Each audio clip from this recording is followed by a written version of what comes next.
Today, I'd like to talk about two people who had a huge influence on my life. Charlie Parmley and Joseph McQuany. These two got together and did something called the Joe and Charlie tapes, traveled the world to help alcoholics get sober, and explained the first 4 steps in a way that someone like me, a struggling alcoholic drug addict, could accept and understand. Joseph McQuany was born to a troubled youth. He was a troubled youth. He drank excessively. He lost numerous jobs. He lost his first wife and 2 children through a divorce. He lived on and off and with his parents for many years, which is what many of us alcoholics, drug addicts do. Finally, on a trip to the Arkansas State Hospital in 1962, Joseph was introduced to AA.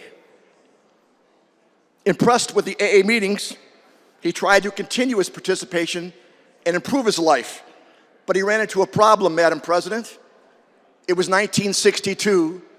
It was Little Rock, Arkansas, and he was a black man. Nobody wanted him. Finally, a group reread the 12th step, which says, having had a spiritual awakening as a result of these steps, we tried to carry this message to alcoholics and to practice these principles in all our affairs. They let Joe attend on a few stipulations. He never get there early. He never hang around when it's done, which is 2 negatives when it comes to meetings. The best meetings happen usually before the meeting and after, and talking to friends. And they also told him he couldn't drink the coffee. Well, Joe did that. Joe attended meetings, started getting sober. He's reported to be the first sober black man in Arkansas and one of the first in the whole Southwest United States. Finally, in the early 60s, Joe started his own group. He started a place called Serenity House. He teamed up with Charlie. They traveled the world talking about the first 4 steps, explaining it to people.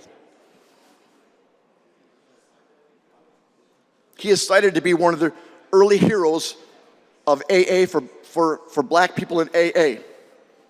He wrote 2 books, The Steps We Took and Carry the Message. His Serenity House facility still stands today and helps hundreds of alcoholics and drug addicts every year. And he was the first person in Arkansas to let women come into his Serenity House and help get sober. Finally, he was chosen as the closing speaker to the 8th Annual International AA Conference.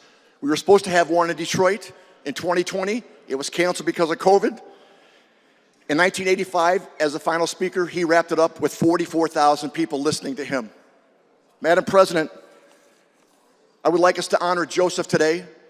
Joseph and Charlie helped hundreds of thousands of people get sober. And during Black History Month, it's important to know that one of the 2 people that the tapes I listened to as a kid was black and helped get me sober. Thank you, Madam President.